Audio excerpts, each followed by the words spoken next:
گەر پرسیار لە هەر کەسێکمان بکرێ ئایا پێت خۆشە خوای گەورە لە دنیا و لە قیامەت بەرزت کاتەوە؟ بێگومان وەڵامی هەمومان بەڵێ. خۆشەویستی خوا صلی الله عليه وسلم دەفەرمێت من تواضع لله رفعه. هەر کەسێک لەبەر خاتری خوا خۆی بەکەم بزانێ، تەکەبوری نەبێ، تەواضوعی هەبێ، سادە بێ، خاکی بێ، خوای گەورە بەرز و بەڵندی دەکاتەوە هەم لە دنیا و هەم لە قیامەت. ئەوەشی لوتبەرز و متەکەبیر بێ خوا لە دنیا و قیامەت بچووکی دەکاتەوە. چونکە ئینسانی خاکی و سادە لای خەڵکی خۆشەویستە، گەورە و مەزنە. ئینسانی متەکەبیریش هەرچەندێک خۆی بە گەورە دەزانی لای خەڵکی بچووکە. با بزانی پێغەمبەری خوا صلی الله عليه وسلم چەندێک تەواضوعی هەبووە، چەندێک خاکی بووە، چەندێک سادە بووە. سەرۆرمان صلی الله عليه وسلم لە بەرامبەر حەق و ڕاستیدا زۆر کەسێکی خاکی و سادە بووە صلی الله عليه وسلم. کوردوەتەنی لە بەرامبەر حەقدا ملی لەموو باریکتر بووە، بەڵام زۆرێک لە ئێمە لە بەرامبەر حەقدا بە هیچ جۆرێک تەواضوعمان نییە و خۆمان بەکەم نازانین. ئەگەر مەسلحەتی ئێمەی تێدا نەبێ ئامادەنین گوێ لە حەقیش بگرین. ئەو بەڵگەی لەسەر خراپی ئێمە نەک چاکی ئێمە. پێغەمبەری خۆشەویستمان صلی الله عليه وسلم لە غەزای بەدردا سەحابەکانی ڕێز ئەکرد بۆی بەرامبەر کافرەکان جەنگ بکەن. یەکەم جەنگی نێوان کافر و موسڵمانان غەزای بەدر. خۆشەویستی خوا صلی الله عليه وسلم وەکو قائیدێک، وەکو سەرکردەیەک، وەکو پێغەمبەرێک صلی الله عليه وسلم پێش هەموو شتێک سەفەکانی ڕێک ئەخست. فڵان کەس تۆ لە ڕیزی یەکەما بە، فڵان کەس تۆ لە ڕیزی دۆما بە، تۆ لە فڵان شوێن و تۆ لە فڵان شوێن بە. کاتێککە بەناو سەفەکاندا دەگەڕا، یەکێک لەو کەسانەی کە لە سەفەکە تۆزێ دەرچوو بوو، چۆن کاتێککە لە مزگەوتا دەوەستی ئەگەر کەسێک بستێ بێتە پێشەوە دیارە لە ڕیزەکە دیارە، بەس ئەو ئینسانە لە پێشەوەیە. پێغەمبەری خوا صلی الله عليه وسلم تەماشای کرد یەکێک لە سەحابەکان ناوی سەوادی کوڕی غەزیەی ئەنساری ڕەزای خوای لێ بێ. ئیمامی سەواد لە سەفەکە دەرچوو بوو کەمێک.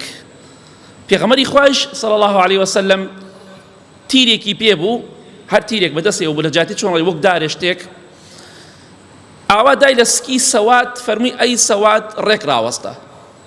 چۆن دەڵی نەک بە توندێت، ئاوا دای لە سکی و تیر بڕۆ دواوە لە ڕیزەکە جوان بۆوەستە. سەوادی کوڕی غەزیە ڕەزای خوای لێ بێ فەرمووی سوێن بەو خوای کە تۆی بە حەق و عەدالەت ناردووە، ئێش و ئازارت پێم گایە ئەی پێغەمبەری خوا صلی الله عليه وسلم. دەمەوێت تۆڵەی خۆم بکەمەوە. چی سەرکردەیەک، چ پاشایەک، چ بەرپرسێک قبوڵ دەکات سەربازێکی ئەمەی پێ بڵێت باشترین پێشەوا و سەرکردە کە لە ژیانی مرۆڤایەتیدا هەبێ پێغەمبەری خوایە صلی الله عليه وسلم. خۆم و ماڵ و منداڵ و هەرچی کە سوکارەمی بە فیدای ڕێبازە پیرۆزەکەی بێت. ئێمە سەربەرزین. هیچ کاتێ خەفەت مەخۆ کە پێغەمبەری خوا صلی الله عليه وسلم سەرکردەی تۆیە، پێشەوای تۆیە، دڵخۆش بە، باشترین پێشەوایە صلی الله عليه وسلم. فەرمووی ئەی پێغەمبەری خوا صلی الله عليه وسلم سوێن بخوا ئێشم پێگەیشت، ئازارت دام، بەڵام نەک ئازارێکی زۆر، دەمەوێت حەقی خۆم وەرگرم. پێغەمبەری خوایش صلی الله عليه وسلم فەرمووی بەسەر چاو سەحابەکان سەریان سوڕما باشە سەواد بۆ واکات، چۆن دەتوانێت بەرامبەر پێغەمبەری خوا صلی الله عليه وسلم بەم شێوەیە قسە بکە. پێغەمبەری خوایش صلی الله عليه وسلم کاتێککە تیرەکەی دابوو لە سکی مبارەکی خۆی هەڵماڵی فەرمووی ئەی سەواد وەرە تۆڵەی خۆت بکەرەوە، وەرە تۆڵەی خۆت بکەرەوە. ئەوە سادەییە، نەکەوەی کە هەڵێک کۆمەڵێ بەرپرس و مەسوول هەیەە لوتبەرس نابێ ڕەخنەیەکیان لێ بگرێ، ئەوەی ڕەخنەیان لێ بگرێ تەواو بە خیانەتکار و ناپاک لە قەڵەمە درێ. چ جای ئەوەی کە بڵێ وەرە لێت بدەم، وەرە تۆڵەی خۆمت لێ بکەمەوە، ئەوانە نییە. بۆیە سەرکردە تەنها پێغەمبەری خوایە صلی الله عليه وسلم کە بە کەڵکی ئەو بێ کە شایستەی ئەوە بێ کە لەگەڵی دابژیت و شوێنی ڕێبازە پیرۆزەکەی بکەوی. هیچ کەسێک ڕێبازەکەی پیرۆز نییە جگە لە پێغەمبەری خوا صلی الله عليه وسلم. چونکە هەموو جمعە دەڵێن وخەیر الهدی هدی محەممەد صلی الله عليه وسلم، باشترین ڕێبازەکەی پێغەمبەری خوایە صلی الله عليه وسلم. بەڵێ پێغەمبەری خۆشەویستمان صلی الله عليه وسلم سکی مبارەکی خۆی هەڵەدات و ئەفەرمێ دەی سەواد وەرە تۆڵەی خۆت بکەرەوە. سەوادیش ڕزای خوای لێبێ کاتێک کە ئەمە دەبینێ یەکسەر پەلاماری پێغەمبەری خوادا صلی الله عليه وسلم ماچی سکی مبارەکی ئەکا، ماچی ئەکا، باوشی پیاکە و ماچی سکی ئەکا. ئەو ئاواتەی هەیبوو هاتە دی پێغەمبەری خوا صلی الله عليه وسلم سەری سوڕما سەواد داوای تۆڵە ئەکە و لەولاشەوە سکی پێغەمبەری خوا ماچەکە صلی الله عليه وسلم. فەرمووی ئەی سەواد چی شتێک وای لێ کردی کە تۆ ئەمە بکەی؟ فەرمووی ئەی پێغەمبەری خوا صلی الله عليه وسلم خۆت ئەبینی ئێستا غەزایە، جیهادە، لەوانەیە ئێمڕۆ بکوژرێم، بۆیە حەزم کرد پێم خۆش بوو ئەمڕۆ ئاخر شتێکە بیکەم پێستم بەر پێستی مبارەکی تۆ بکەوێ. ئەمجا پێغەمبەری خوا صلی الله عليه وسلم دوعای خێری بۆ سەوادی کوڕی غەزیە کرد ڕەزای خوای لێ بێت. ئەمە سادەی پێغەمبەری خوا بوو صلی الله عليه وسلم بەرامبەر سەربازەکانی. ئینسانە بێت لە بەرامبەر حەق و ڕاستیدا ملی باریک بێت لە مو باریکتر بێ، نابێ ئینکاری بکە و تەکەبوری هەبێ خۆی بە گەورە بزانێ. بۆیە سەروەری ئێمە صلی الله عليه وسلم زۆر بەرامبەر بە حەق و ڕاستی خاکی و سادە بوو. تۆش ئەبێ بەو شێوەیە بی، ئەگەر نا تۆ شوێنی ڕێبازی پێغەمبەری خوا نەکەوتیتە صلی الله عليه وسلم، شوێنی ڕەوشت و ئەخلاقی ئەو نەکەوتیتە. بەڵێ پێغەمبەری خوا صلی الله عليه وسلم سەروەری ئێمە بەرامبەر بە کەسی هەژار و لادێیی، بەرامبەر بە خەڵکی عەوام و عەشایر کەسێکی خاکی و سادە بوو. نەیدەوت ئەمە کابرایەکی عەشایرە، کابرایەکی لادێیە، کابرایەکی شوانە، تەواو هەرکو چۆن ئەمڕۆ هەندێک کەسێ بێ زینایە لەگەڵ ئەو کەسانە قسە بکە. پێغەمبەری خوا صلی الله عليه وسلم زۆر خاکی و سادە بوو بەرامبەر بە خەڵکێکی لادێیی. لە حەدیثێکی صەحیح داهاتووە سەحابەیەک هەبوو ناوی زاهیری کوڕی حەرام بوو، زاهیر ڕەزای خوای لێ بێ. ئەم زاهیرە خەڵکی دێ بوو، گوندێک بوو لە دەروبەری مەدینە. زاهیر پیاوێکی فەقیر و هەژار بوو و شکل و شێوەیشی جوان نەبوو، یعنی خەڵکی زۆر جاگاڵتەی بە شکل و شێوەیە کرد. هەروەکو چۆن ئەمڕۆ کۆمەڵێن مسلمانی ئیمان زەعیف هەر کەسێ تۆزێ شکل و شێوەی ناشرین بێ یاخود فەقیر و تۆزێ عەقڵی فەقیرۆکە بێ ئیتر لە هەموو لایەکەوە پێوە ڕابێرن. بەڵام ئەوە سیفەتی پێغەمبەری خوا نەبوو صلی الله عليه وسلم. زاهیر ڕەزای خوای پەروەردگاری لێ بێ خۆشەویستی خوا صلی الله عليه وسلم، زۆری خۆشەویست.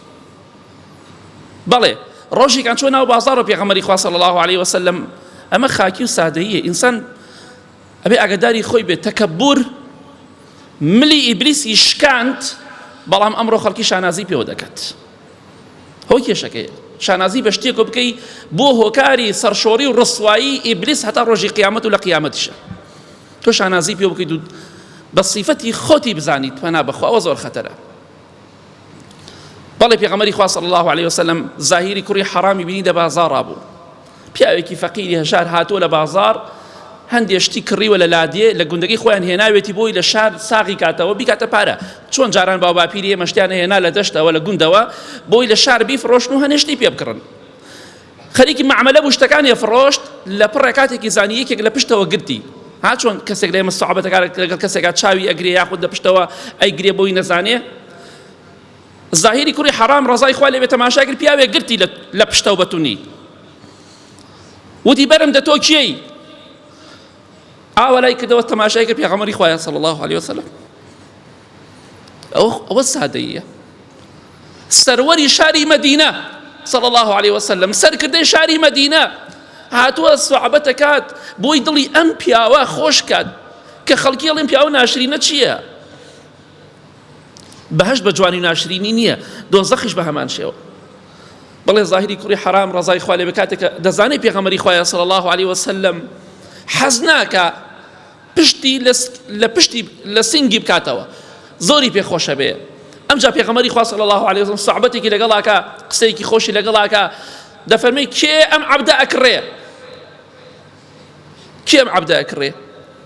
زاهیری کوڕی حەرام ڕەزای خوای لێ بێ دەفەرمێت ئەی پێغەمبەری خوا صلی الله عليه وسلم، دیارە تۆ کەسێک من بە کەسێک دەزانی کە لای خوا ڕێزم نییە، نرخم نییە.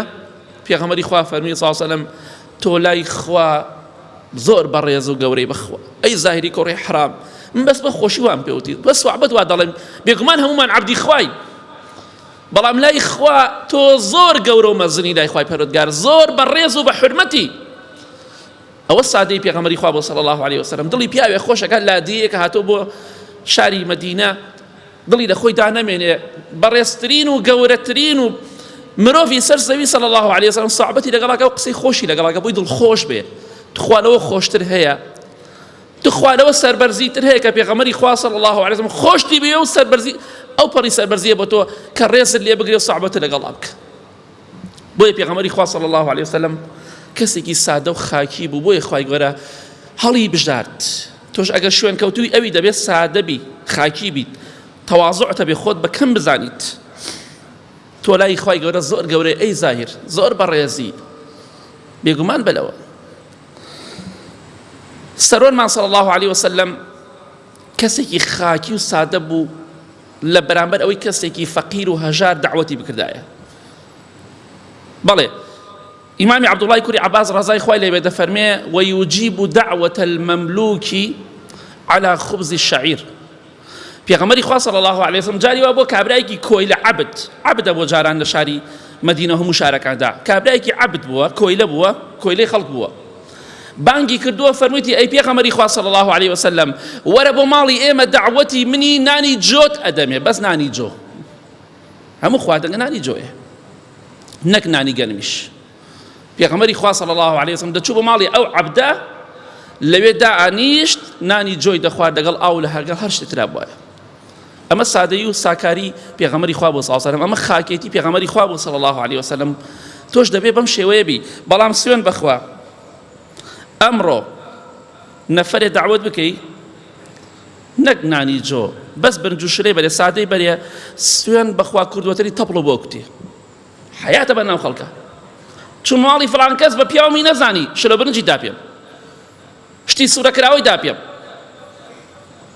ئینسان عەیبە ئەوەندە بەس خەمیسکی بێت گرنگ ئەوەنی تۆ چی دەخۆی برنجە گۆشتە نان و چاییەکە ئەوە گرنگ نییە گرنگ ئەوەی دڵی ئەو کەسە خۆشکێ کە تۆ دەڵێ فڵان کەس بە من ڕازی بوو هاتە ماڵەکەم ئەوە گرنگە بیدەوە بکەرەوە بی لە خواردنەکە و سکت مەکەرەوە